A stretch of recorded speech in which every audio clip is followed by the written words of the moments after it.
এটা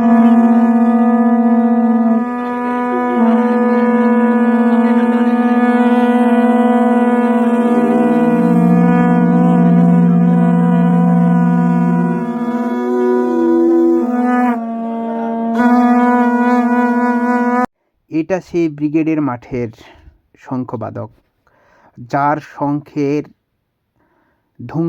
হুঙ্কারে মানে সারা ব্রিগেড কেঁপে উঠেছে।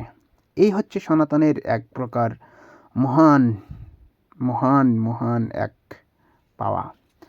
তারপরেও তিনি বলছেন যে মায়েরা আপনাদের উলুধ্বনি হচ্ছে না, আপনারা উলুধ্বনি দেন। শঙ্খ বাজলে অবশ্যই উলুধ্বনি হয়, কারণ শঙ্খের সাথে সাথে উলুধ্বনি একমাত্র কাম্য, দিতে হয়। তো আমার সত্যিই অসাধারণ ভালো লেগেছে, এবং এই ভিডিওটা আমার কাছে আসার পর থেকে এতটা ভালো লেগেছে যে একজন সাধু এতক্ষণ পর্যন্ত এভাবে শঙ্খ বাজাতে পারে, তা আমি ভাবেই অবাক যে আসলে এই জিনিসটা তো একজন যুবকের দ্বারা করা সম্ভব না। এক থেকে দুইটা শঙ্খ, তাও আবার একদমই এতক্ষণ থেকে বাজাচ্ছে, অসাধারণ। জয় গীতা, জয় গীতা, জয় গীতা। আসলে যখন মহাভারত শুরু হয়, এই মহাভারতের প্রথম যেদিন যুদ্ধ শুরু হয়, এই যুদ্ধ শুরু করা হয়েছিল কিন্তু এই শঙ্খ বাজিয়ে কিন্তু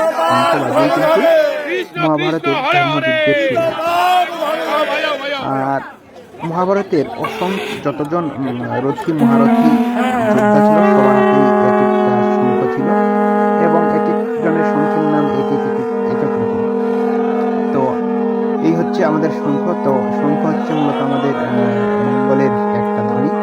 তো আপনারা সবাই আমার ভিডিওটা শেয়ার করে দিবেন এবং লাইক কমেন্ট করবেন, কারণ এইরকম ভিডিও আমি আমার আইডিতে ছাড়তেই থাকবো এবং আমার ইউটিউব চ্যানেলে ছাড়তে থাকবো। প্লিজ দয়া করে আমাকে শেয়ার করে দেবেন এবং ইউটিউব চ্যানেলটি সাবস্ক্রাইব করে দেবেন। জয় শ্রীরাম, হর হর মহাদেব, হর হর মহাদেব। এভাবেই গর্জে সারা পৃথিবীতে গীতার আলোড়ন। জয় গীতা, জয় গীতা, জয় গীতা।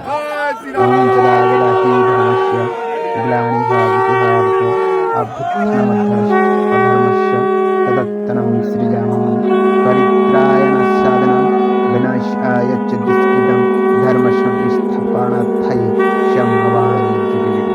পৃথিবীতে যখন অধর্ম বেড়ে যায়, যখন দুরাচারী বেড়ে যায়, যখন সাধুদের উপর অত্যাচার বেড়ে যায়, যখন ধর্মের উপর অত্যাচার বেড়ে যায়, তখনই ভগবান শ্রীকৃষ্ণ ধার্মিককে রক্ষা হেতু পৃথিবীতে অধার্মিককে সাবধান হেতু এবং কি তাদের পতন হেতু বারবার জন্মগ্রহণ করবে।